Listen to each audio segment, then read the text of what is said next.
Hello everyone, this is Michael, and today we're going to continue our four-part series on the band Rush. Rush, of course, are the legendary trio from Toronto who've produced nearly 20 studio albums over their career, numerous live releases, and have won fans across the globe. Their music has endured, and their legacy is unimpeachable as one of the most influential, successful, and impactful rock bands in the history of the genre. You can see that in part 1 we covered the band's first 11 albums spanning 1974 to it says it's 1986, but it's really 1985. Part 2 today we're going to look at the next 8 studio albums. Part 3 will cover their live releases, both live audio and live video, DVDs and such. And then part 4 I'm going to give my reviews of the various box sets that I own. Let's get into it. We're going to recap what we went over in part 1, which you're seeing post up on the charts right now. The consistency and quality of these 11 albums is,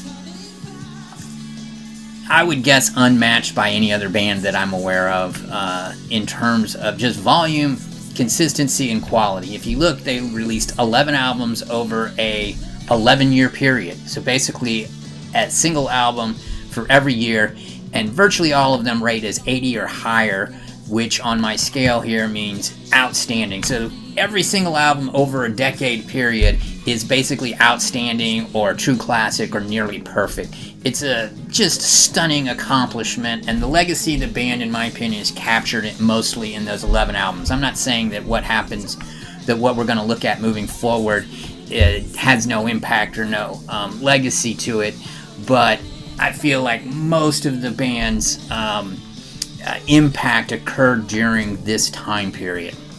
Today, we're going to start off by looking at the next album, Hold Your Fire, which came out in 1987, and you can see that I have a significantly lower score for Hold Your Fire than any of the previous albums, lower even than their initial debut album before Neil Peart was a part of the band. Just a reminder, of course, Rush is Neil Peart on drums and writing most of the lyrics. We got Geddy Lee on bass guitar, Taurus pedals, keyboards, synthesizers, digital sequencers, all kinds of technology, but primarily a bassist and lead singer. And we have Alex Lifeson on guitars, and he also plays some Taurus pedals and other things. The three are impeccable musicians. The band is in the Hall of Fame. Each one individually should be in the Hall of Fame if they weren't already inducted in as a band. The three members are, of course, world-renowned for their virtuosic skills on their respective instruments.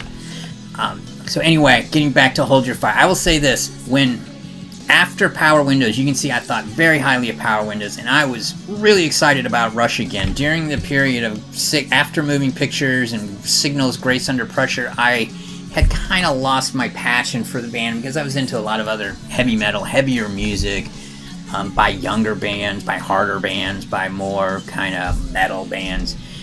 But when I did catch up with them first through Power Windows and then catching up with those previous albums, Power Windows, man, I thought it was just awesome, and I was very excited about what they would release with their next album. So when Hold Your Fire came out, I bought it day one. I was super excited about it, but it just did not meet my hopes and expectations. Let's get into it. Several things to note about this. In many ways, Hold Your Fire was a continuation of what the band had been doing with the three previous albums, with a full embrace of all the technology, all the keyboards, all the digital sequencers. The album was, Geddy used a Mac for, at its time, a very sophisticated Mac computer setup to do a lot of the composing of the album. You still have, like I say, a real heavy emphasis on keyboards and synthesizers and digital sequencers and electronic drums. All that is there. But one thing that is different is the songs were simpler than they were on Power Windows. Power Windows only had 8 songs, and they were generally between 5 and 6 minutes long. And the lengthier songs gave them the ability to have more robust, say, arrangements, or more ambitious arrangements than simple verse, chorus, bridge, solo, outro. I feel like with Hold Your Fire, the song arrangements are just simpler, and they resemble much more traditional songs, whereas Rush historically had not concerned themselves with kind of classic song structures in the past. The lyrics also are getting to where Neil is now talking about personal issues and relationships, and he's using tons and tons of metaphors to express his ideas. The album also took a full year from when they first started songwriting sessions to when their album was released, which is a longer time period than the band had on almost any of their previous albums when they were releasing an album every year. Good for them. They earned time off, and they earned the right to take time making their albums. However, as you can see, I just don't think the songs are all that strong, and that's where, and I would say this, that I think the band set out to accomplish what they wanted to accomplish. I just don't think that what they wanted to accomplish is as compelling to me personally as what they were doing on their previous albums. Like I say, they wanted to write shorter songs. They wanted to write traditional arrangements, and they wanted the lyrics to move in this more personal, areas of interest. And for me, none of that is as interesting as what they were doing previously. Now, if we look at the songs, we got four that are, four that I rate an 80. There's no 100 songs on the entire album, which I think is the first in a long time.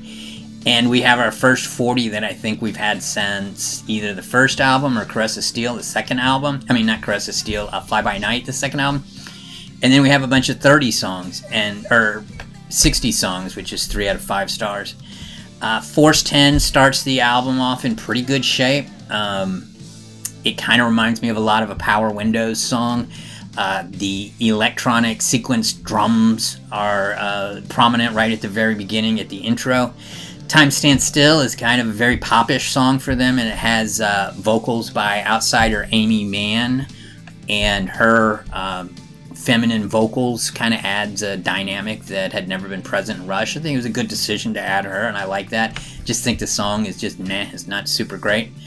A lot of these songs, to me, kind of blend into one another. They don't sound all that different one from the next, and that's something that I think is also different I want to go back to Moving Pictures or earlier. I feel like each song was a distinct thing unto itself, and now they're all kind of starting to sound the same because they're generally short, they generally have traditional arrangements.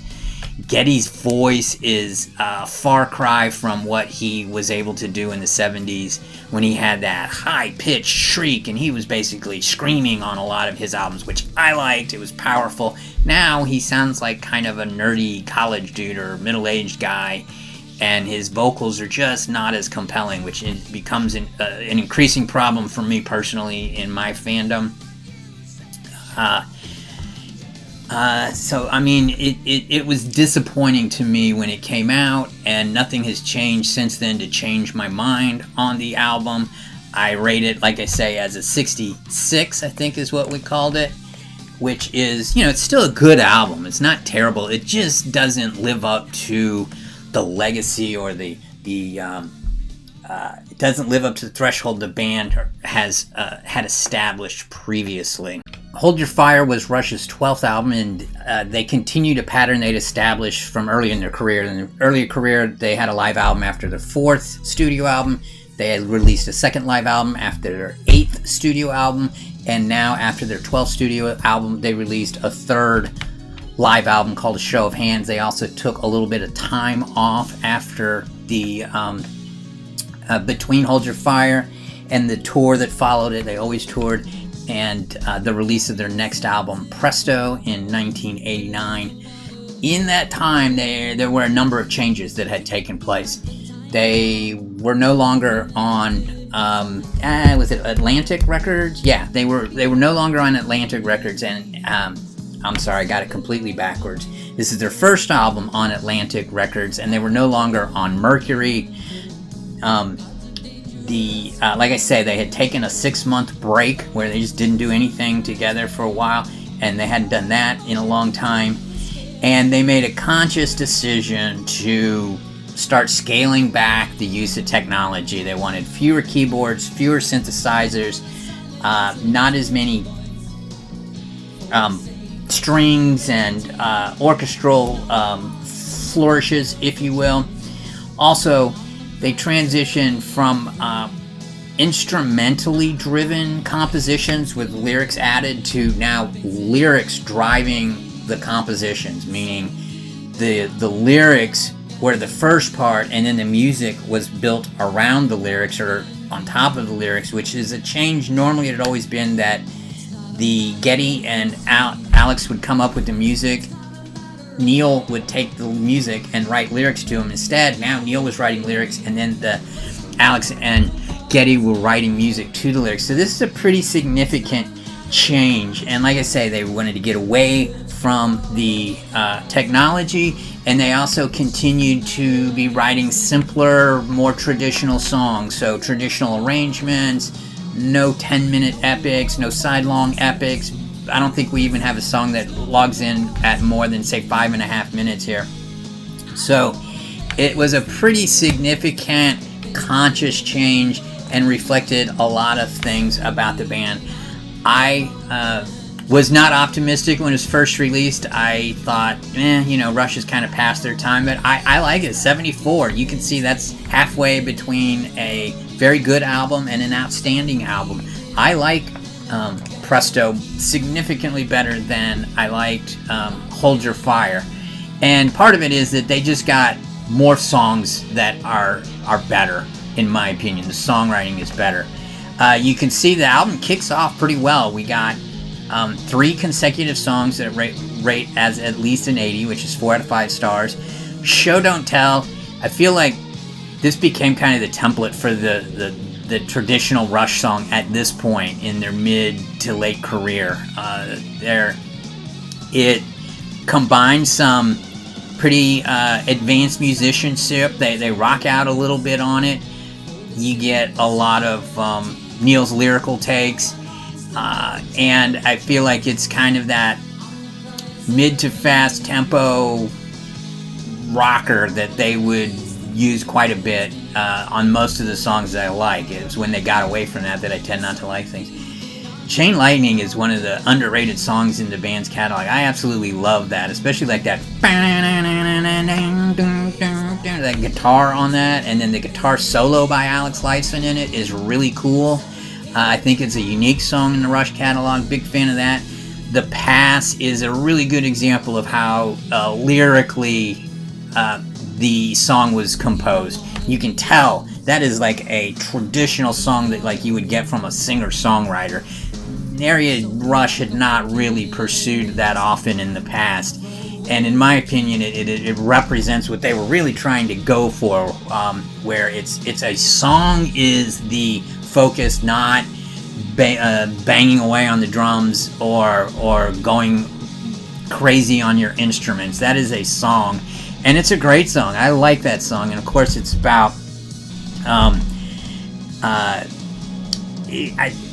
I've read numerous people talking about how that song got them through tough times, because it talks, of course, about a person who they were a big man on campus in school, and then they got out and found that the real world was not what they were expecting it to be, and they struggle and they contemplate suicide.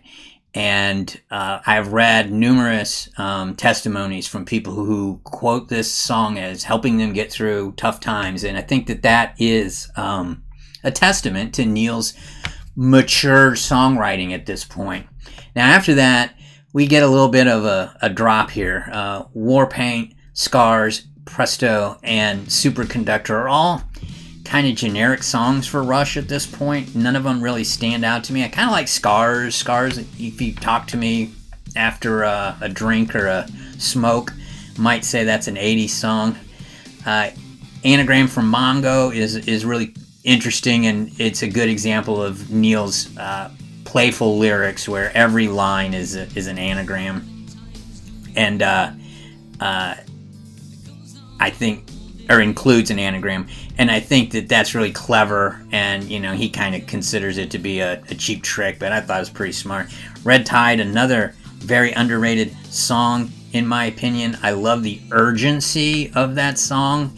It's fast, but more than that, it's urgent. And I've talked about, I probably mentioned this every one of my videos, that the ability for a band to go from dark to light, and when I say dark to light, I mean from fast to slow, from hard to soft, from quiet to loud, and from urgent to relaxed. And Red Tide, which is about, in some ways about, I like it's a Neil metaphor,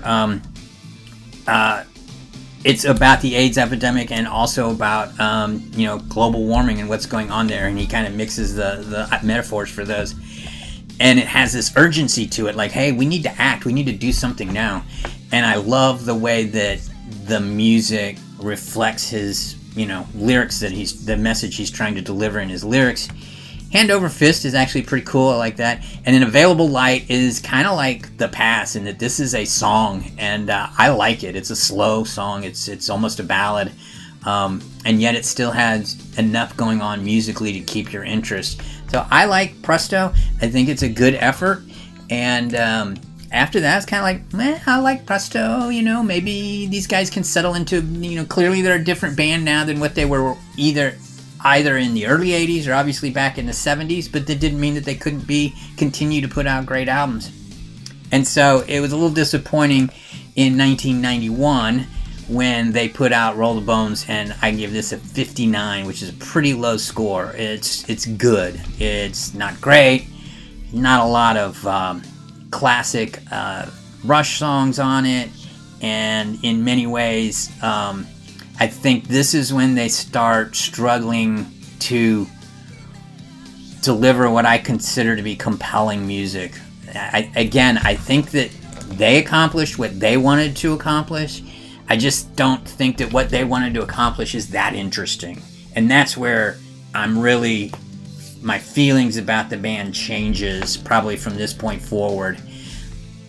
I think they were doing what they wanted to do, and they were satisfied with I just didn't find this kind of music very interesting. And you can see the first half of the album is really good. Not really good, but better. Dreamline to me is kind of similar to Hold Your Show Don't Tell from the previous album, Presto. And I feel like we also get the same song on like Test for Echoes. The song Test for Echo is the same as Dreamline, is the same as Show Don't Tell. They did an instrumental for the first time since Moving Pictures in Where's My Thing, and it's kick-ass and rocks. It is interesting that they did it as an instrumental, but they also wanted it to... They arranged it as if there were lyrics, so it has the flow of a traditional song. Bravado kind of reminds me of The Pass from the previous album, Presto. Roll the Bones, of course, is notorious for the rap section in the middle of the song, which is really kind of clever, and I'm okay with it. I can also understand why other people mock it or ridicule it, because Geddy Lee rapping is pretty silly in and of its face. But the rap is actually kind of clever, and it's okay with me. So the first side is, it's consistent with what we had on Presto, probably. But it's side 2. I can remember, I had this as a cassette tape in the day. I had a very brief period when I ever listened to cassette tapes. And I just remember trying to listen to side 2 and oftentimes not being able to get through it. All of these songs range between 40s, which we've had almost no 40s in the band's career up to this point. And now we got 3 of the final 5 songs are songs I just don't like. I don't want to listen to them, and nothing's changed my mind on those. I went back and listened to these, and I mean, you bet your life,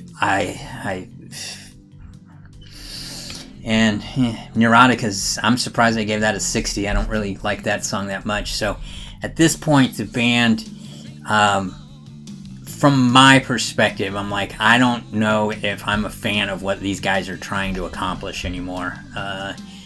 They seem to be continuing down this direction of simple songs. Geddy's vocals are very middle of the road is the way that I would explain it.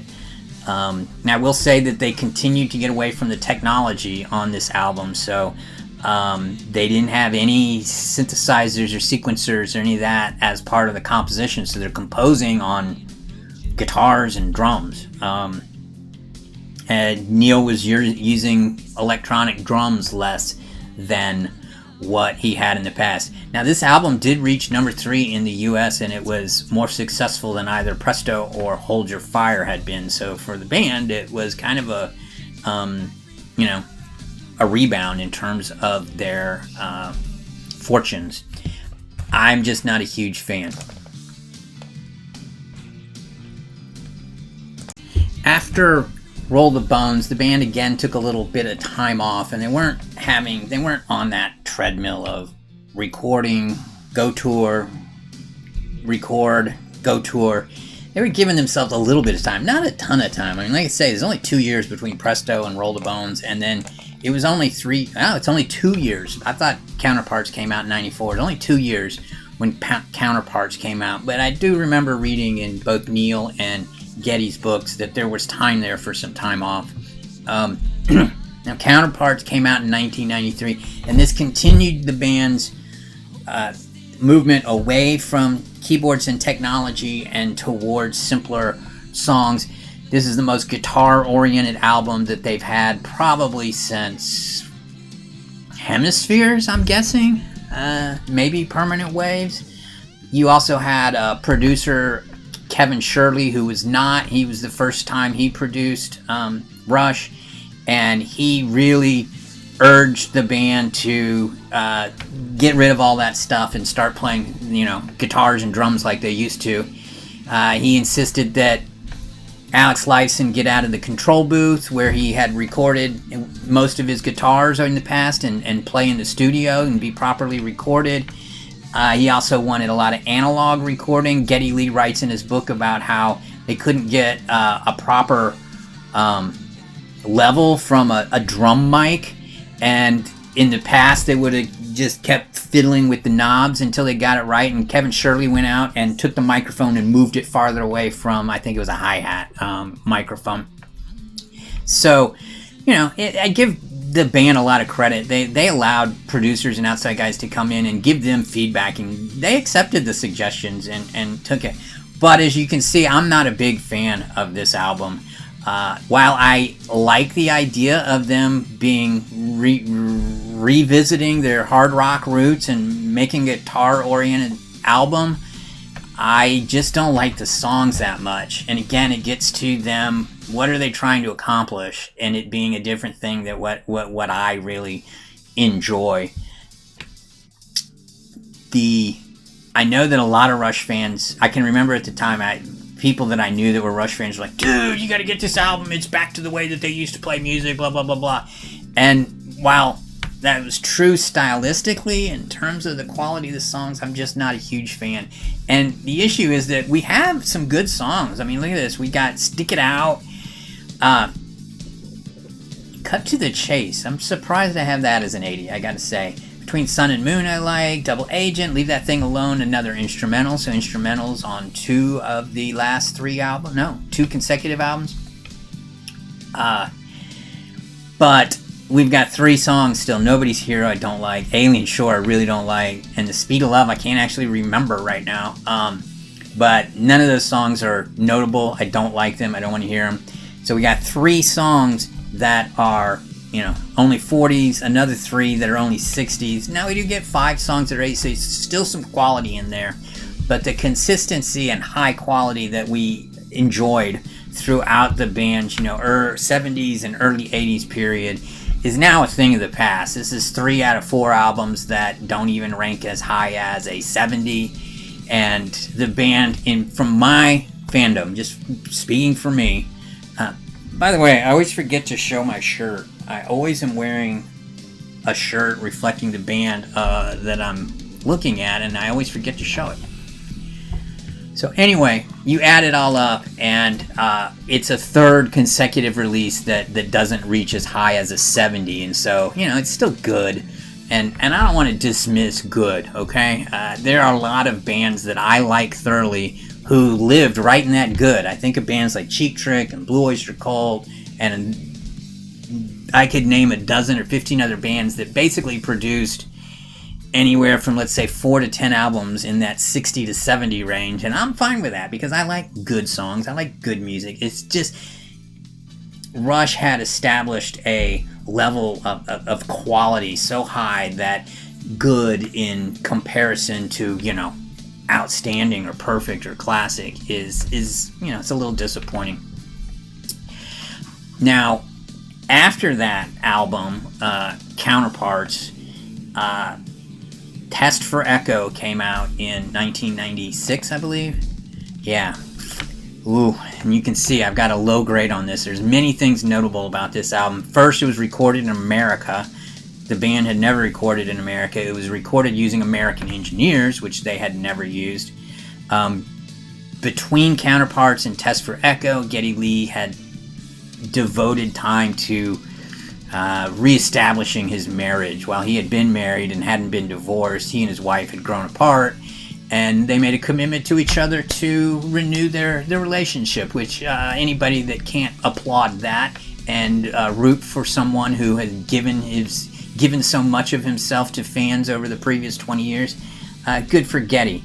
I will note that Test for Echo, Geddy Lee does not write a word about this album in his book. Also, to my knowledge, none of the songs on this album have been played on any of the many tours the band has had since 1996. And I think that's a pretty clear indictment on the quality of this album. If you were to ask 100 Rush fans what the worst Rush album is in the catalog, a large percent of them, I think, would say Test for Echo. And when you look at it, whew, this is ugly. Again, it starts out pretty good. The band seems to know the songs that are good, and they tend to be at the front of the albums. Test for Echo and Driven are both good songs, especially Test for Echo I like. It does fall into the same vein as these openers from Presto and the other one, Roll the Bones. Those three openers all remind me of each other. After Driven, and Driven is a borderline 80, I think it's almost like a 60. After that, we have a lot of stuff that, I mean, I did during research for these videos go back and listen to some of this stuff, and it's just not good. The songs are not good. And then you add the fact that the band, again, Geddy Lee's vocals are getting more and more nerdy, and he doesn't have any, I mean, it was always an acquired taste, right? But when he was shrieking and screaming and yelling, and he had powerful vocals, it at least made up for some of the kind of geekiness of his vocals. And now he doesn't have that, and so his vocals, which used to be a strength of the band, in my opinion, are now a weakness. So Test for Echo, not one of my favorites, and in many ways kind of closed out another era for the band. Similarly to having released a live album after their 4th, 8th, and 12th album, this was their 16th studio album. They again released a live CD, which we'll cover in the part 3. And then after that, of course, people familiar with the band know that Neil suffered unbelievable personal tragedies, one after the other. First, his daughter passing away in a sudden car accident, and then I believe within 18 months his wife passed away from cancer, although Neil said that she just couldn't get over the loss of their daughter, Selena. Selena was their only daughter. And needless to say, I mean, Neil Peart at this point is already a rock god, a legend. He has been working nonstop, really, from 1974 to 1996, either making music, recording, touring, and having lost his wife and his daughter, he went on a somewhat of a personal journey, riding his motorcycle across Canada and much of North, and I believe even parts of South America, Central America. And it was uncertain whether the band would ever get back together. And Geddy and Alex they gave Neil, who they were all good friends. These guys are good friends. They were more concerned about Neil, their friend, than Neil, their bandmate. But eventually, Neil did come back into the fold. They got together and they agreed to go to a studio, and he set up his drums, and the three guys got together and started playing and found that they still enjoyed it. And they decided to make their next album. Now, this was 2001. By then, obviously, a lot had changed. The band hadn't toured or released an album in almost 5 years. And so they were somewhat, forgotten by many, I think. And it was a bit of a surprise to hear that they were making a comeback. And when Vaportrails was released, there was a lot of hoopla, and a lot of Rush fans super embraced it. I was not among them. I do not like this album. I don't like the sound of the album, and I know that the album was recorded. The recording process was arduous from what I read. It took a very long time. They really struggled to get the sound that they wanted. They didn't like the mixing afterwards. None of the band members seemed to be happy with any of it. And they eventually released a completely remastered version later. I'm not an audiophile. I've listened to both. I can't really tell the difference. All I know is the guitar is... I can't believe the guy playing the guitar on Vaportrails is the same guy that was playing guitar on Hemispheres. Alex's guitar is just uninspiring to me. Basically, from this point forward, on the final 3 albums, I don't find his guitar playing interesting. I don't find Geddy Lee's vocals. They're just... There's nothing... Like, if Geddy Lee as a vocalist at this point, when he's, 50 years old, I don't think he would have had a career as a vocalist if those were the vocals that he was offering when he started. I just don't like them, and the songs are generic, and I can't... I remember saying this with a friend of mine who was a Rush fan at the time when this album came out. I said, when I listen to these songs, they kind of sound pretty good, but when I'm done, if you ask me to hum anything, the vocal melody, the chorus, any of the instrumentation, I wouldn't have been able to, because none of this stuff stuck in my brain. None of it was memorable. I do like the song One Little Victory, and again, I kind of feel like it fits in with those other openers that we've heard in the past. After that, we have a lot of songs that just blend into each other from my perspective. One seems to sound like the next, which sounds like the next, which sounds like the next. And I can't really tell you a lot about any of these individual songs because they weren't compelling when I heard them initially. As you can see, a lot of them I give 40s. And over the years, having listened to them at various times, and especially having heard various versions played live, it hasn't changed my opinion on this stuff. So while Rush fans were happy to have the band back and active, for me personally, it wasn't a big deal. More importantly, probably from the career trajectory and in terms of the band as an ongoing entity, they went out and toured. And they toured a lot from this point forward. They did a lot of tours. And for a lot of fans, that was the key way to experience the band, not listening to the studio albums. I also have to point out that we got 2 more studio albums, but between Vaportrails and the next full-blown studio album, they did release another album called Feedback, which I'm not covering here. Feedback is an all-covers album, and it's mostly songs from the late 60s, early 70s that the band said influenced them. Think the Yardbirds and Cream and those types of bands. And I have, a general feeling about covers, which is if you're going to do a cover, it needs to be better than the original or it needs to be different than the original. And not one of the songs on Rush's Feedback album is either better or different from the original. And so I feel it's unnecessary. And I can remember when it came out, I went and bought it and I listened to it a few times and it just didn't do... Like, if I want to listen to those songs, I'll listen to them by the original bands. There's not one that the Rush version is superior to any of the other versions. So I kind of lied. I forgot to include that on my scores here, and I could tell you that if I went and looked at them, they would all be 60s. They're good, but they're not anything compelling to me.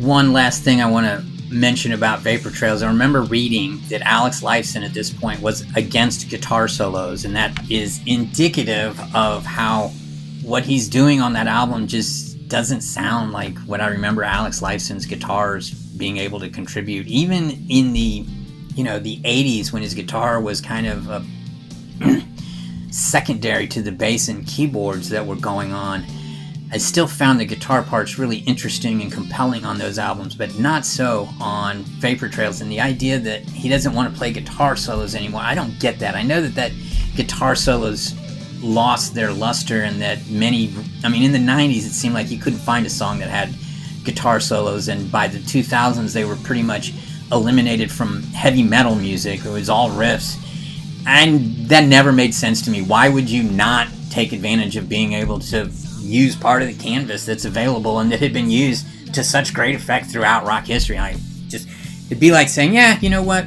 we're not going to have any drums, or we're going to use the drum kit, but we're not going to play the hi-hat. Like, what? No guitar solos. Your guitarist is saying he doesn't want to play.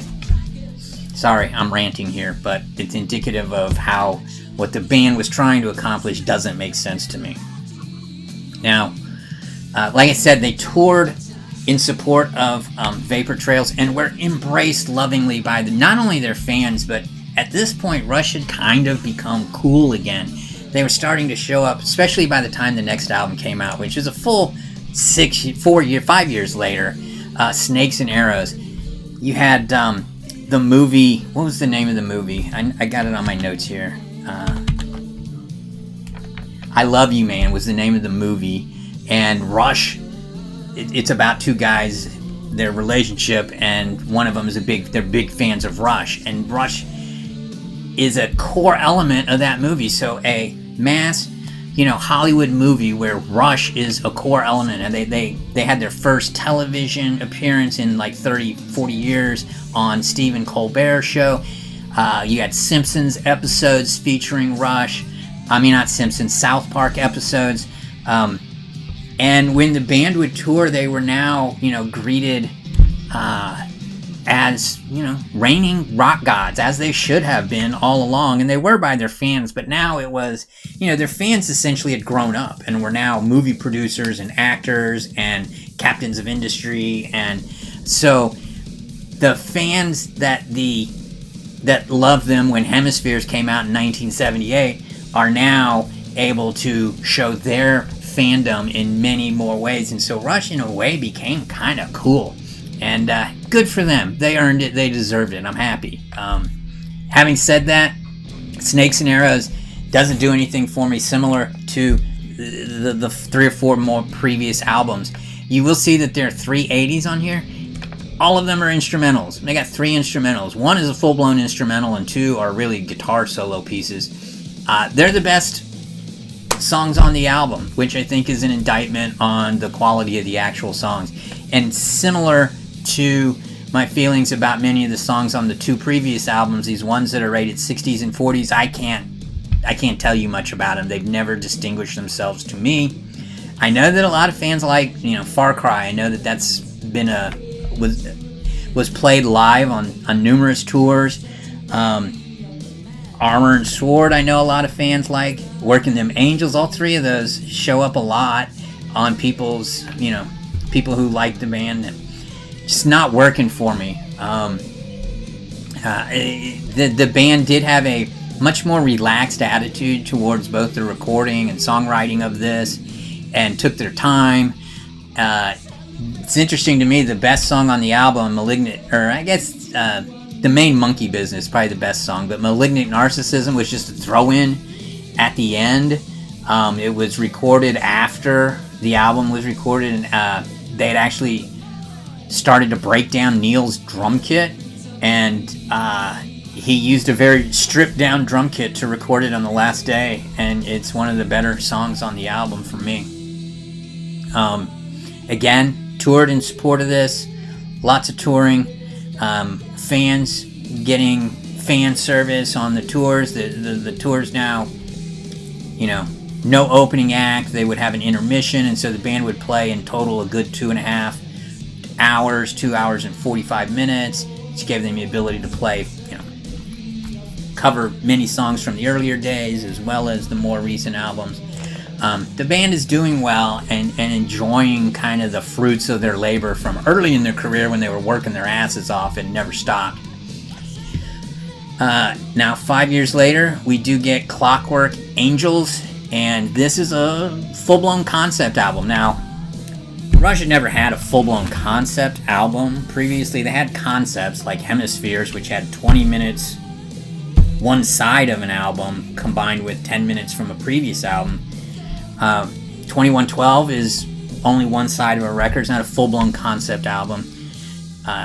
There are concepts behind albums like Roll the Bones, where luck is the theme throughout the song, but it's not a concept album. It's more like thematically related songs, lyrical ideas. Clockwork Angels, full-blown concept album, and in many fans' opinion, this is a classic Rush album. We're going to see that when we compare our scores here in a minute.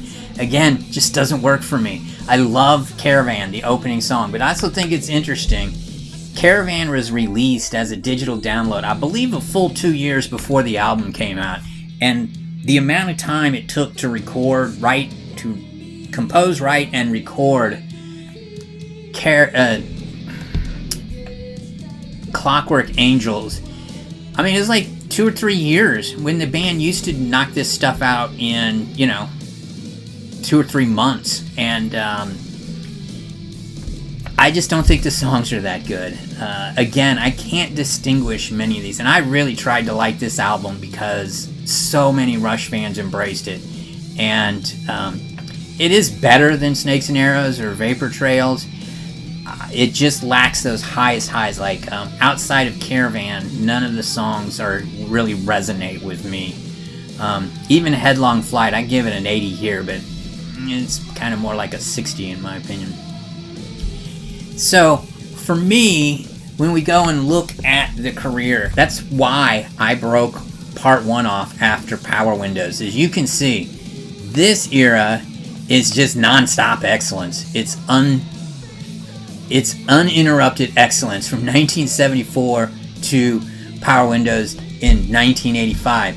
And since then, we have 8 albums, only one of which ranks as high as any of the first 11 albums, and 7 of which are the 7th lowest rated albums in the band's career, including 4 that are in the 50s. And you can see a 50 like Test for Echo is, it's barely above a 40, which is basically, you're getting into barely listenable territory. So this area, and Rush are legends. They deserve all the accolades they get. And I've heard Neil Peart say that he thought that moving pictures is when the band finally figured out what they were trying to do, and that's when they learned how to be a band, and he thinks more highly of their career after that.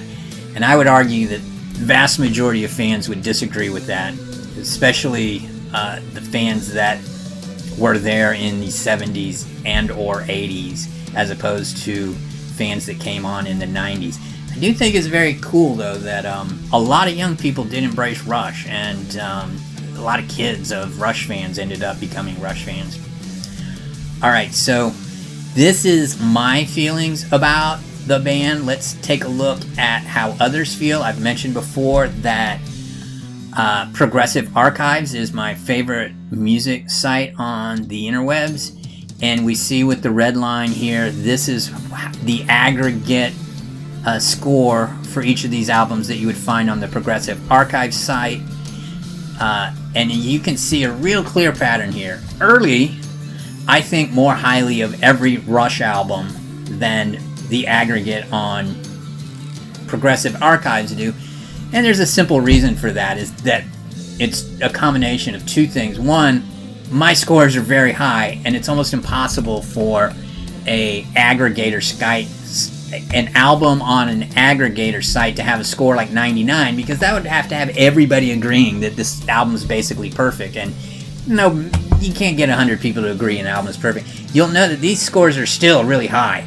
Really high. These are scores in the 90s on an aggregator site. It's very hard to get that. And you can see also that they kind of track my feelings, though, that the early album's not quite as good, and then they got better, and then they peaked right in here in this area. And then from that, it was a downward slide. The one difference here is Power Windows, I think very highly of, and it's not embraced by most Rush fans. I remember I had a good friend in college who was a Rush fan, and he always called it bogus Windows, and that annoyed me. Kind of the other thing that is noteworthy here is, like, I like more highly of Presto. So after Moving Pictures, each successive album got a lower score on the aggregator site until Counterparts came out. And like I say, a lot of Rush fans embraced Counterparts as a return to form. I didn't share that same enthusiasm. And we all agreed Test for Echo is not very good. Now after that, you can see, starting with really Counterparts, the Rush fandom thinks more highly of every single one of these albums than I do, especially the three last albums, kind of the return albums, the 21st Century albums of Vaportrails, Snakes and Arrows, and especially Clockwork Angels. So based on this score, Clockwork Angels is nearly an 80, which is better than any other album since Signals, I guess, and better than early albums such as Caress of Steel and Fly By Night. I can't embrace that idea. I find it mediocre. I've explained what I feel about it. So, if we look at Progressive Archives, has a sister site called Metal Music Archives, and if we look at their scores, they're pretty much the same as Progressive Archives. They're not much different. It's interesting to me that they're generally higher than Progressive Archives, especially like in the very early period, which makes sense because Rush was more of a hard rock band than a progressive band in this early era. But they also like the later albums better, and I find that surprising. I would have thought the Progressive Archives crowd would be more, would enjoy these albums more than the Metal Music Archives crowd. Alright, so that's it. These are my feelings about the second round of Rush albums. Let me know what you guys think in the comments. Hit a like if you enjoyed this video, and I hope you subscribe so that you'll know when I have more content coming out.